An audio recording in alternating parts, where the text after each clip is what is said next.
ɓe jaɓani en ɓe qirlima wonde hoɓe gonnoɗe ene majjo ɓe ñemtinanno wa annum innama takhallasu mina al istidlal wal bas ƴeɓɓoyde dalila wittude taki ɓe yiitude goonga ha ɓe mbawi yaltude e ɗeɗo gueɗe coofde joyɓel ngel wa annahu ko woni kana laatinoma rijalum worɓe min al ins laatinoma worɓe jeyaɓe yimɓe yauduna hoɓe moolo birijalina worɓe min al jinni fazaduhum jinneji ɓeydiɓe rahagan ɓittude nden sika tawi neɗɗo allahu akbar hono yimɓe men hoɓe moolo e nder ladde jeerende e leɗɗe ɓaleeje e nder calli e nder kaaƴe hoɓe jawɓe ɓe mbaɗen fatiya walla janggu naggam yo Allah danduma e jomgol ɗo cahangol ɗeɗo leɗɗe ko koɗaɗe o galle ko koɗaɗo mbangesa ina waɗi jinne woto yahat beetawe woto yahat ñalawma an tan woto yahat jemma ladde nde moƴƴani ladde nde ina waɗi ina hoɗa nden jinneji tini ɗiɗo yimɓe ina kula ɗumen ina doga ɗumen fa zahduhum jinneji ɓeydi e yimɓe rahqan ɓittude watte yahata ɓooya tan ha jiiya ko wayno gerlal waklito yeeso ma mbiyaɗo laaɓe e gerlal tan wonta jawgal mbiya jam ɗum kake ay ha ɓooya tan wonta goɗɗum ay wanno yiyata jinne kono jinne na wakalo wonta baajol leydi ne wonta boy ne wonta fowru ne wonta mbabba ene wonta dendagal asiya kono wawa wontude noon yaani malayka noon wontata ko neɗɗo yooɗa wano jibril yawma jaa bi e hadise ma rasulillah ñande arata hoɗade mouhammadou ɓe kalda diina jibril ari koye mbadi neɗɗo jooɗo hono ni caggal ɗum ndeket ɗum ɗo ko bewre jinneji mbi yina hen yimɓe hoɓe moolo yimɓe jinneji ɓeydiɓe tampinde ɓeydiɓe majjinde e nder ɗo woni ɗo lasrari ko yimɓe kutorto ko ari ɗo woni ɗo lasrari dañi laawol yimɓe he goto men joni siko woni joom lasrari jogoto ko butalaji baɗɗi nasi sina kalwa beela momoɗi jinne ora wontana ɗum fowru jinno ara wontanma ko mbiyeton ko gayori min mbiya ɗum mbarodi jinno ara wonta hunde goɗɗum siko tawi a wemidiri e jinne he nder ɗimine tan tappuma hella wiye kaari kay ha ngama ha guete kay tawde tooñi naati ko leydi jannandi ma reygi ma naati galle jannane kay so daɗi diwade galle kam ma tuuba museko ala kulli hal ko woni ni nden jinneji tinigal ɗo bandiyagal ɓe tini en cuusaɓe tan ɓe ñoƴƴi hande a jooɗata ɓooye tan koyɗa jinne arama ala laaci jinne alama ala koyɗe jinne alama no moddi jinne alama kulle chey hanti neɗɗel ngel no siññina salo ali mouhammad wa ala ali mouhammad yallah ya allahumma rabbi hadil wadi ko jinne joom ngol ɗo cangol ko jinne joom ɗeɗo leɗɗe ko jinne joom ɗe kaaƴe ko jinne joom ɗi laddeji ko jinne ayi ɗum ɗo wona jinne ɗum ɗo ko baniya ɗum ko neɗɗo ɗum ko tagore namani ɗum tagi subhanahu wa taala wi mouhammadun salawatullahi ɗe jinneji ɗi ketti ɗum nde jinneji ɗi ko nde gasni nde ko kaali ko allah ina haaltana ɗum mouhammadou ɗum ɗo ko nde ɓe ketti mouhammadou haɓe kaljiti ɓe ummi ɗon ɓe kooti haa ɗo ɓe jotti hoɓe kaalana jinneji koɓe jii koɓe naniri koɓe paami ɗon woni ɗo subhanahu wa taala arina firtana mouhammadin ɗum haalana mouhammadou sa sallam ɗum woni e deftere men nde hannde ɗen ɗon jannga alamul jinni ɗe janngaten ɗo wona alamul insi ko alamul jinni wanno ko jinneji layata wa annahu kana rijalun laatinoma worɓe minal inse ɓiɓɓe adama yimɓe yauduna hoɓe moolo saba kulol birijalina ngoroñ minal jinn fazaduhum jinneji ɗi ɓeydi rahqan ɓittudeɓe wadde ɓe ɗughyanan wa ghayyan bi an adalluhum hatta ista'azu bihim ɓe majjini ɗumen ɓe mbatti yaade moolo Allah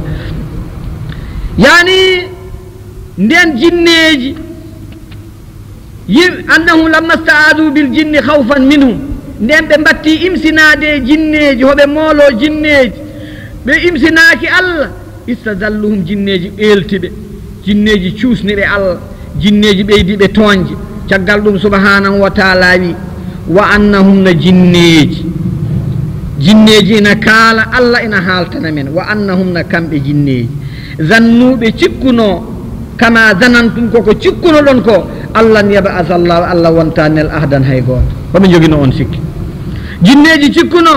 Allah wonta nelaɗa tagore nde ina nodda ɓe feede tawhid Allah goto ina nodda ɓe gonɗinde nelaɓe Allah ɓe ina nodda ɓe gonɗinde ñalawma battediɗo jinneji jagguno e haqqillaji mumen e wonkiji mumen subhanahu wa taala wonta nel goɗɗum joni noon hoɓe ngara ko taknoɓe ko yaadoɓe jiilayo haɓe jane ɗum ɗo subhanahu wa taala wi jinneji mbi allahu akbar jinneji mbi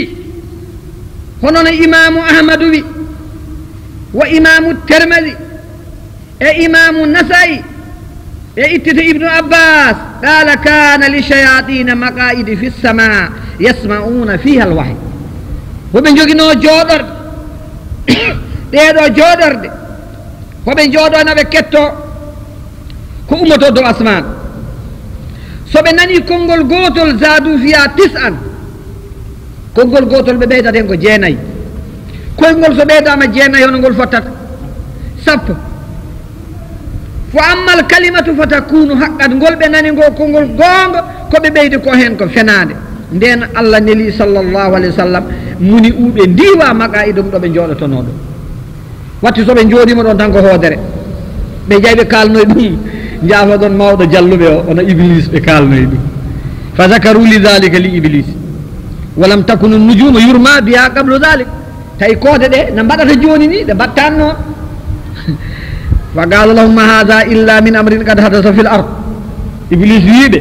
mbeɗa moon holla onon alamul jin wonko woni leydi ken tinani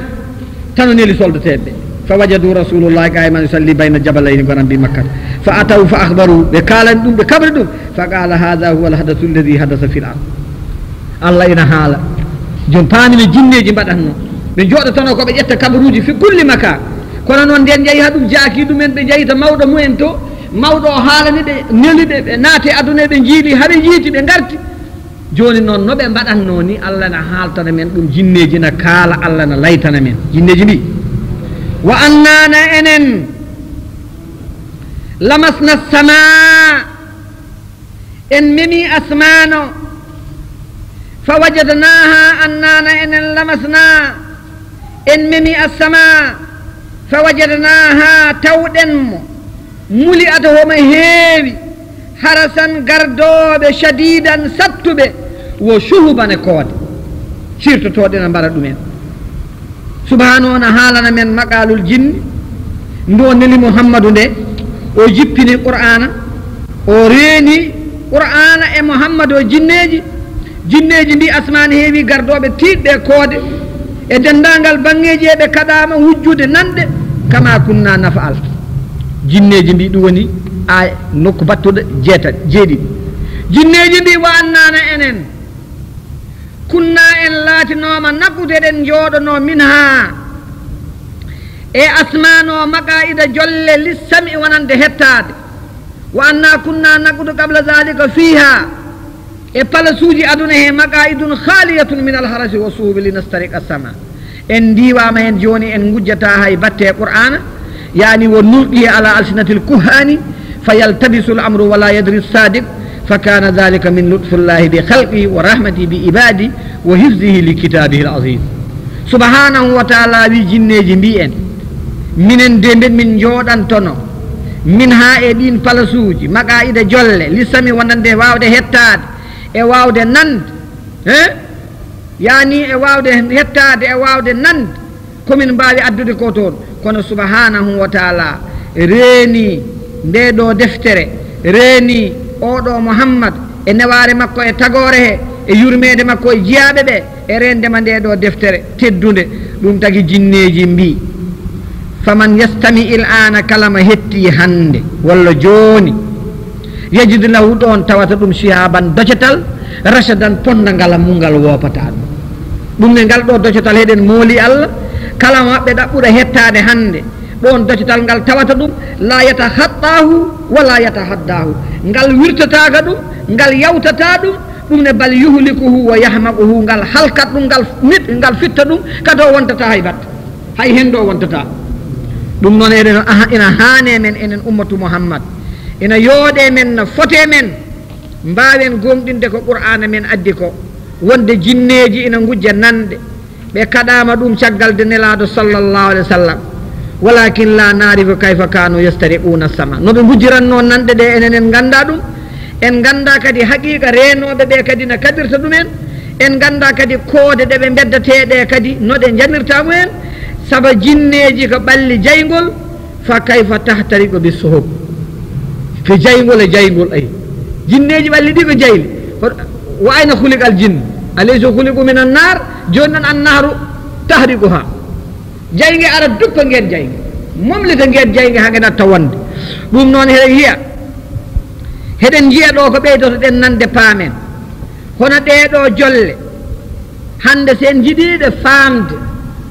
ɗeɗo jolle ha hande hoɗe ngoodi nde jinneji ɗeɗe itta e haqqillaji jinneji natti ƴeen jinneji natti ya jinneji natti rendude hande ina e aduna he palasuji asibaha alladi yasusuna biha al jinni fi suduri nnas liyasudduhum an ittibai l haqqi wal haras yani sen ƴeewi hande no aduna o wondire bidani no aduna o wondire jahalni aduna o no wondire bidani no aduna o wondire jahalni a tawat ha hande jolle ɗe jinneji ɗi jooɗantono asman no ketto toon hunde ɗe natti wodde kono noon jolle noon majjinoje beemnoje beddotoɗe neɗɗo haqqi ladde ha woppa gonga hatta lana hadihi jolle mawjudu fi biladi sika wi allah wi ɓe mbiye eyyi ko gonga allah wi kono noon ay ɗum ko suba ina nandi yani ɗum tagi jinneji e mushrikina en on jii halakatuji ɓe mbaɗata